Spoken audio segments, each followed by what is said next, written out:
Okay, thank you. Mr. Casperson. Yes, thank you for having this. The environment is important. I think water is probably the pristine part of our environment in this region. We talk a lot about it, and I don't know of anybody that wants to hurt it. I would be concerned and be very careful that as we talk about environmental issues that there's a balance, and it really involves our way of life. And I think a lot of people live here because of the great outdoors and the natural resources that we hold dear, but it's both sides. Our industry relies on natural resources. The recreational side, we all rely on natural resources. So as we move forward, I think you have to have and make sure we have a balance as to the use of those natural resources and the protection of the natural resources. And what I mean by that, having served on natural resources and actually chaired that in the Senate, it's been a big issue for us, and especially Michigan. Michigan is one of the leading states when it comes to natural resources overall. And so there is a concern about it, but I can't emphasize enough the balance. As we move forward and we put protections in place, that they're common sense oriented and that they make sense for all the people of Michigan and the country. And our country is vast with natural resources, and that applies across the board. And we've seen it directly here in Michigan. And I think as we move forward, it needs to be something that's a high priority, and it needs to be economically looked at as well as preservation and protection. Okay, thank you. Mr. Allen. Thank you very much, and thank you to your station for allowing us to be here. When you start taking a look at these issues on a federal level, the breadth is daunting. My first biggest concern is the ability for now us to expand the aspects of exporting water in the most recent rulings on the Wisconsin case. Because when you look at the ability for us to preserve the next generation of water, the ability to stop exportation because of the precedents being set is of great concern. Then we start taking a look at the exotic species in the water area and whether you are in favor of some sort of ballast coming in, but we have to come up with a way to stop exotic species coming into the Great Lakes, because that has got huge implications on the aquifer and what it is going to be doing to the quality. We're already seeing that with degradation in certain parts of area on the types of species of fish in the Great Lakes. We are starting to see those affecting our inland lakes. Then the next thing that we've got to start taking a look at is how do we prepare the next generation to be good stewards? When you look at the declining number of people doing hunting and fishing, and like my colleagues, we've spent a lot of times in the woods and enjoying those, but we have to make sure that our youth are able to get out and enjoy those activities, because the access to both federal and state lands is invaluable for our economy and also for the pristine aspects of our country. When you look at the ability to get on the trails and do horse riding, when you look at the ability of Boy Scout troops to be out in the field, like myself as an Eagle Scout, we've got to make sure that the next generation is prepared. And then finally, the aspect of us being able to make sure that we have good, solid energy resources is invaluable. Okay, thank you very much. The next question will start with Mr. Casperson. There is a lot of frustration about the cost of health care in our country, despite the efforts of the Affordable Care Act. We continue to see health care costs increase and exceed inflation year after year. What do you think Congress should or can do about the increasing costs of health care in America? Sure. I think, first of all, we need to take a look at Obamacare, and I think it needs to be repealed in its form. I remember the debate, and the debate was it's too much at one time, there's too much in it, and people didn't even know what was in it. And so we've seen that play out now in our country, and we've watched healthcare costs rise at an alarming rate, just the opposite of what we were told. I think the approach needs to be that we take and start over, in the sense of, instead of one big fellow swoop, we should be looking at all kinds of concepts that could help. The insurance issue across state lines is a prime example of something that was left behind and we didn't look at. I think as we go forward, and whoever gets into this office and the next class coming in cannot just say repeal Obamacare. They have to have ideas on how we fix this thing and bring it back to the people and make it affordable. That's one way. We're hearing doctors now that are starting to look at their practices, general practitioners, are starting to offer health care, in a sense, through their own office. And I think it's a pretty inventive way of providing some health care for people. They're offering so much a month for a family and so much a month for a single, and really carving the middle guy right out of it, the insurance company, and providing health care. Those things are innovative ways that we can do it differently and offer health care for people at an affordable rate. I think the more we can think outside the box like that, we'll bring this back under control. But to leave Obamacare in place as we see it today is unacceptable because it clearly has failed. Okay, thank you. Mr. Allen. Thank you very much. Obamacare needs to be repealed. And then we'll have to allow for local options. And as you know, at our Alpena Regional Medical Facility, with the new partnerships that are available and ability to access care, the first thing is coming up with the best practices. And we know on an international and national basis that there are certain types of treatments that different hospitals do well, and we've got to allow for those treatments to be taken care of and managed in such a manner that the best practices are used. Then from there, we've got to take and have a heart for those that have pre-existing conditions, families that have diabetes, certain types of serious illnesses from genetics, and put that into a separate classification. And then from there, go in and really start taking a look at allowing families and individuals and individual businesses to make those decisions on the best way to do health care. Medical care savings accounts, if appropriately implemented, allow families to make choices. They allow for competition. They allow for individuals to go in and take a look at who's got the best ability to do health care. Much of personal responsibility in health care goes back to how individuals manage those benefits and the care practice. And so the key is to allow for personal choice with some sort of a major care. And then finally is that when we look at rural health care, we've got to take a special dispensation for that. We know that when we're dealing with miles between hospitals, there's going to have to be some assistance on a federal level to keep rural hospitals in place. Whether that be the challenges that Sheboygan faced in this media market or the challenges that Rogers City faced years ago, we've got to allow for access for those smaller hospitals. Thank you. Mr. Bergman? Number one, not only repeal Obamacare, but defund it.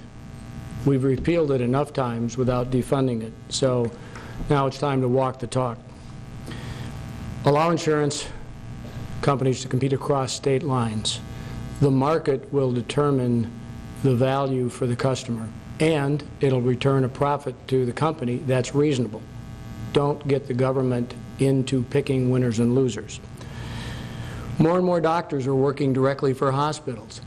Hospitals now are controlling the kinds of hours, the kinds of procedures, everything. The doctors spend more time typing into a computer than they do actually diagnosing the patients and providing that one-on-one care that is so important for the individual to help manage their own condition. Small businesses can't afford health care.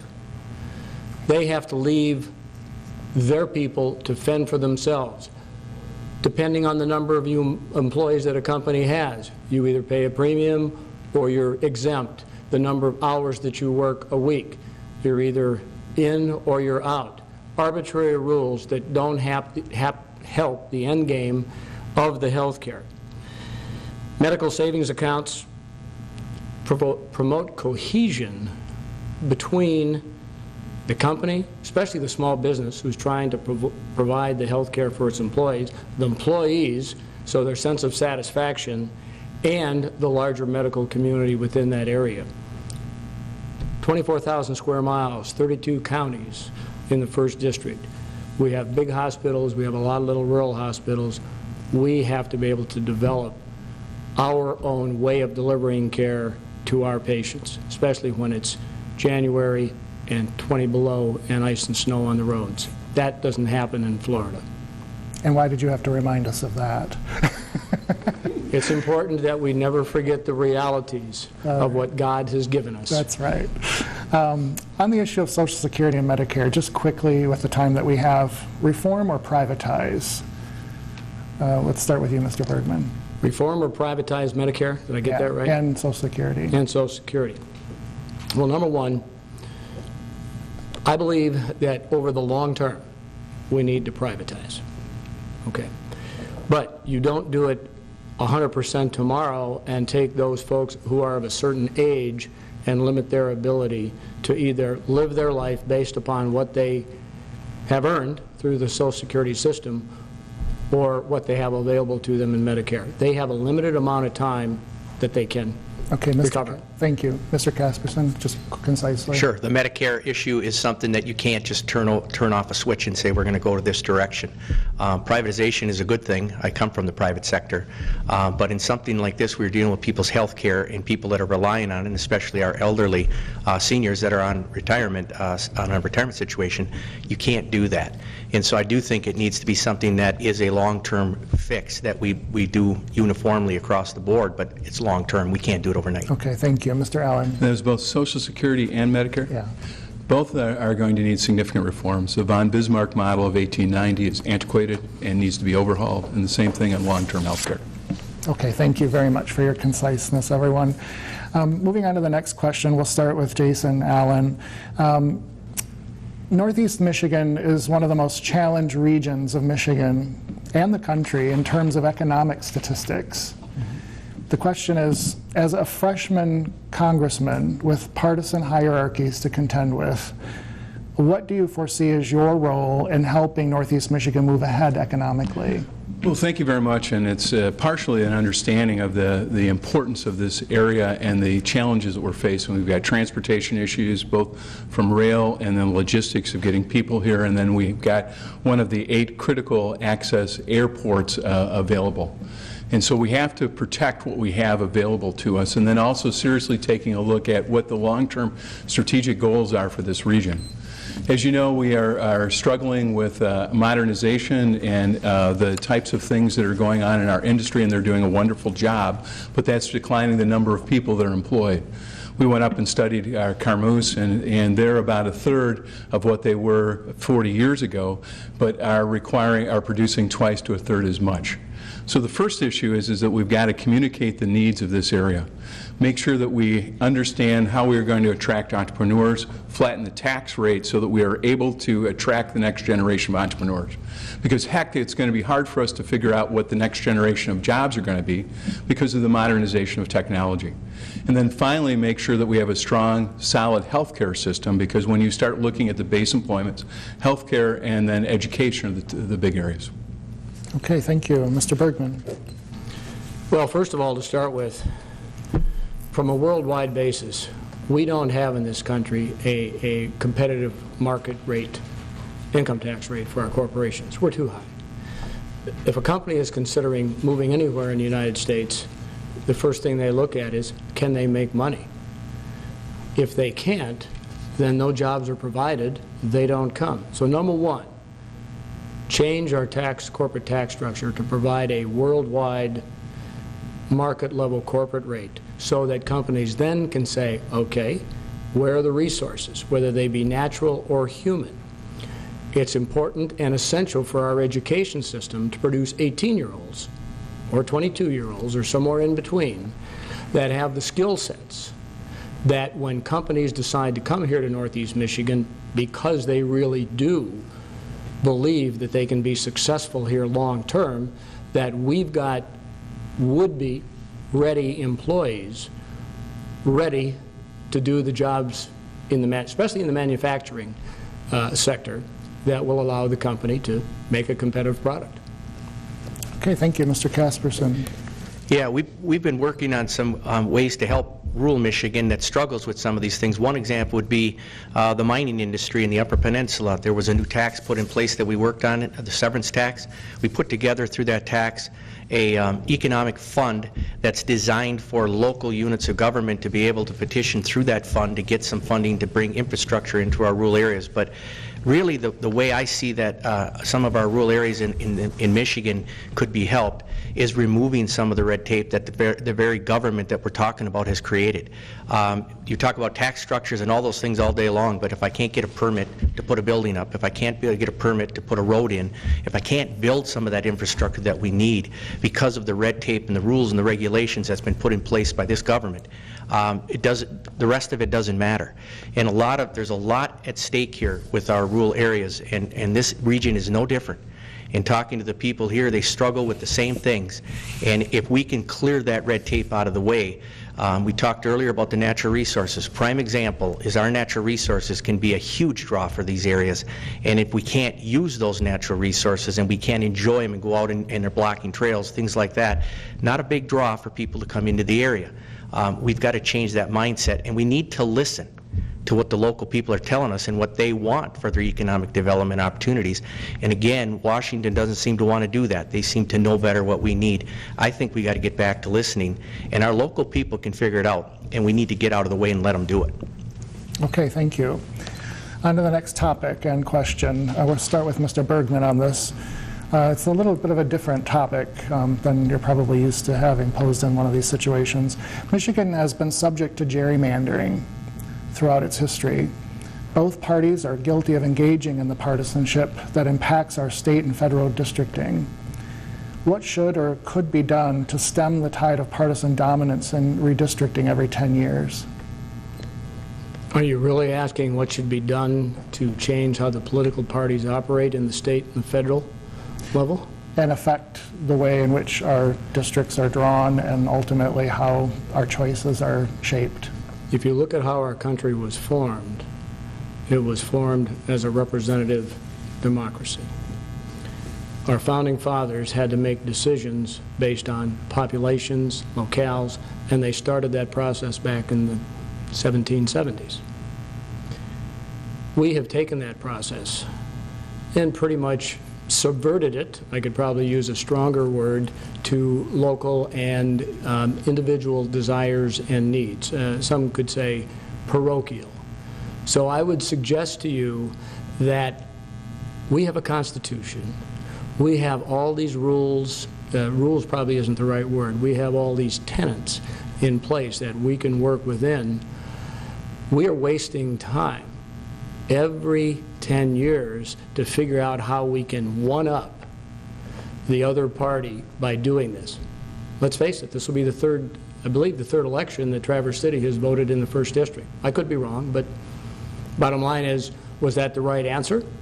I tell you what, after traveling the 1st District for the last 5 months, I can tell you that it's a long way from Copper Harbor to Alpena County in Harrisville. So bottom line is, if they're going to gerrymander in such a way, give their representative a plane. By the way, I'll fly it. All right, thank you. Mr. Casperson. Yes, I think the only way you're going to get there is you have to have some type of independence involved, because either side, if they have the control, are going to deal with it as they see fit, and that seems to be the way the process has worked. So if there's a way we could come up with an independent type of a scenario to make that work, that probably would be the answer to all this. If you're in the majority, you like the way the system is just the way it is. If you're in the minority, you don't like it, and it doesn't matter who's in control because both sides feel the same way about it. So to me, the only real solution long term would be to look at something that we could all agree on that would be a neutral type of an entity that really deals with it, but we also have to stay within the parameters of our Constitution. And if there's changes that need to be made there, that's a heavy lift, but then that needs to be looked at. But I don't see how you solve the impression of what some people might have because of the party system we have and the way it's set up. Both sides will feel that way depending on what position they're in at any given time. Okay, thank you. Mr. Allen. Historically, the state of Michigan has used a set of standards that were developed, if I remember correctly, during the Blanchard or late Milliken era. And that was a set of standards put together and tested through the courts called the APOL standards, talking about the basis of the breaks. This is a state issue based on decisions that are made by the state legislature, given powers through the Constitution to the local state authorities to make those decisions. So as the different plans and things are developed, certainly we will listen, but it does not have a lot of bearing on this issue because it's determined by the state legislature. Now, there are several different models that have gone on. North Dakota has one that is similar to just basically looking at populations. There's other ones that have committees. There are other groups that go about in doing it, ultimately winding up in court cases. The standards that have gone through here have held up a lot in the courts, although they are not perfect. Okay, thank you very much. Just quickly, since we have a little bit of time here, any thoughts on term limits for U.S. congressmen? Let's start with Mr. Bergman. Just quickly, yes or no? Yes. I'd repeal the 17th Amendment to start with. Okay. And let it go downhill, trickle down from there. All right. Mr. Casperson. Yes, if we can include departments and bureaucrats, because right now, if we do it, we give them the control. If there's a way to do it both ways, I'm all in. Okay, Mr. Allen? In Michigan, we are seeing the effects of term limits, which have been very dramatic, because of what is happening is that bureaucrats are outweighing the legislature. And the only way that you're going to have a viable program is that to have some sort of a system in place where you have mandatory retirement of the bureaucrats and the lobbyists. And so I'm very hesitant to go even forward into the discussion on term limits in Washington if we've got to change where the direction of this nation is headed. Okay, excellent. Thank you. Last question, and we will begin with Mr. Casperson. Regardless of a Clinton or Trump presidency, what role does Congress have with regard to foreign policy, and what policy agendas do you think are most important to your constituents in this district? You're talking about the foreign policy part of it? Yeah. I think the Congress role is the purse strings in budgets. And I would hope whoever the next president is, based on everything that's happening in Washington with the dysfunctionality that we're seeing, that there would be a partnership formed in that decisions that are being made out of Washington, they start partnering. Because when you take a look at Congress or the Senate, all those folks were put in there by the people, just like the president was. We see that same thing going on in Lansing. If we could form partnerships, these policies could get worked out. What's happening is there's a divide going on right now, and we see that over and over. And so the administration seems to hold its ground. They want to do it their way. Congress disagrees, so there's this battle going on. I think our role is to find a way to blend together and work together as a team instead of this division that we keep seeing in Washington. I think if you form the team and everybody's concern is what's best for this country instead of what's best for our party or what's best for my position, whether it be Congress, Senate, or the White House, we'll see some real improvements within our governing, and I think we'll come up with the answers that are needed to do the right thing on behalf of the United States. Okay, thank you. Mr. Allen. Thank you very much, and I think the issues that we've got to take a look at is how we are going to be able to govern when we have not had any serious discussions on budgets. Continuing resolutions continue to be passed and are not allowing for fair and open debate, whether it's involving military equipment, the types of policies that we're moving forward. And so either in one of the two presidencies, we have to have a serious discussion on where we are headed, because national security and our deficit are great threats to this nation. At $19 trillion, it's inexcusable for us to be taking a look at any kind of other programs until we come up with a program to pay those down.